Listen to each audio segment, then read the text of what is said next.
admitted that he and other Americans fed Vietnamese children peanut butter cracker sandwiches with trioxane heat tablets hidden inside. The tablets burned the lining of their throats and even burned holes in their stomachs, as trioxane is a solid fuel tablet for military rations used to heat food, and it is not meant to be eaten. The corporal's name was Bill Hatton, and his statement went further than just the heat tablets. He said his unit threw cases of C rations off moving trucks at women and children. He described how they fired mad minutes from their position. Amiria Shelter Bombing.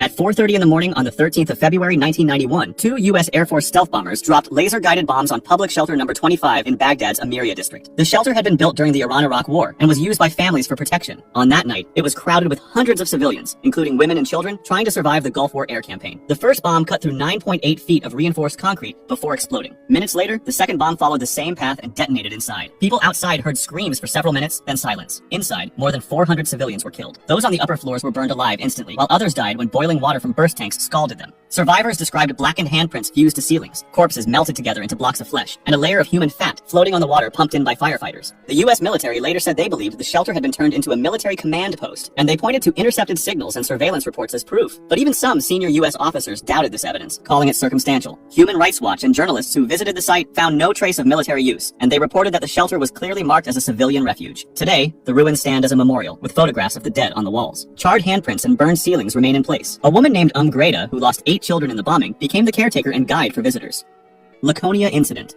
On the 12th of September 1942, the German submarine U-156 torpedoed the British ship RMS Laconia off the coast of West Africa. Because the Laconia was armed, it was considered a normal legal military target. But once the submarine's commander, Werner Hartenstein, realized that most of the people in the water were Italian prisoners of war and civilians, he began a rescue effort. He sent open radio messages in English giving his position, promised not to attack, and called for help. Other submarines came to assist and collect the survivors. The rescue scene was chaotic, as the Laconia had tilted so badly that many of its lifeboats could not be launched. Prisoners locked below broke out, and desperate fights erupted as they rushed towards the boats to save their lives. Some men were bayoneted as they tried to reach the boats, while others were slashed or shot when climbing aboard. Sharks circled in the bloody water. U-156 stayed on the surface, carrying nearly 200 survivors on its deck and towing more in lifeboats. Then, on the 16th of September, a US B-24 bomber spotted the submarine. It saw the Red Cross flag and even received signals in English, some from Hartenstein himself, others from a British officer aboard, explaining that there were survivors. Aircrew reported this, but their commander ordered an attack. Bombs and depth charges fell among the lifeboats, killing many people, and forced U-156 to release the survivors and dive to save itself. Other submarines continued the rescue, but still, the death toll was staggering. Out of 2,732 people on the Laconia, only about 976 to 1,083 survived, and between 1,658 and 1,757 died, most of them Italian prisoners of war. Meanwhile, the American airmen reported that they had sunk U-156, received medals for the attack, and faced no investigation or punishment. The case was quietly dropped. The bombing of a rescue effort shocked the German Navy, and because of this, on September 17th, Grand Admiral Karl Donitz issued the Laconia order, forbidding U-boats from rescuing survivors. From then on, German submarines followed a policy of unrestricted submarine warfare. The order became a central issue at the Nuremberg trials, where prosecutors argued that Donitz and his submariners had committed war crimes. However, the move backfired once the full story of the Laconia incident and allied practices came out. The tribunal criticized the order for being harsh and unclear, but did not add extra punishment to Donitz's sentence for this charge. Legal experts later judged the American attack on U-156 as a clear example of a war crime. Under international law, enemy submarines rescuing survivors under a Red Cross flag are not lawful targets while doing so.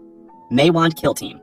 A 15-year-old Afghan boy was working in a field when U.S. soldiers threw a grenade at him, shot him, and then posed for photos with his body. The sergeant then cut off his little finger as a trophy. That was the beginning of the Maywand District murders, a series of killings carried out in 2010 by a self-named kill team from the U.S. Army's 3rd Platoon, Bravo Company. A month later, soldiers killed a 22-year-old man, who was later believed to have been deaf or mentally disabled and kept part of his skull. Keeping body parts as trophies was a recurring characteristic of these killings. Then they killed Mullah Adadad with a grenade and gunfire in front of his family. Once again, they amputated a finger and kept it. When local elders complained that Adadad had been unarmed, a platoon leader came back to the village and told residents the man had acted aggressively, insisting the unit did not kill people randomly. However, photos later published by Der Spiegel and Rolling Stone told another story. They showed soldiers smiling over corpses, holding body parts, and even 2 Afghans cuffed together beside a sign that read, "Talibans are dead." Senior NATO officials in Kabul compared the images to the infamous Abu Ghraib prison photos. The truth finally came out because a soldier reported the crimes to his superiors, after he had first been beaten by fellow soldiers for speaking up. Another soldier had also tried to raise alarm months earlier by telling his father, who called military hotlines in the U.S.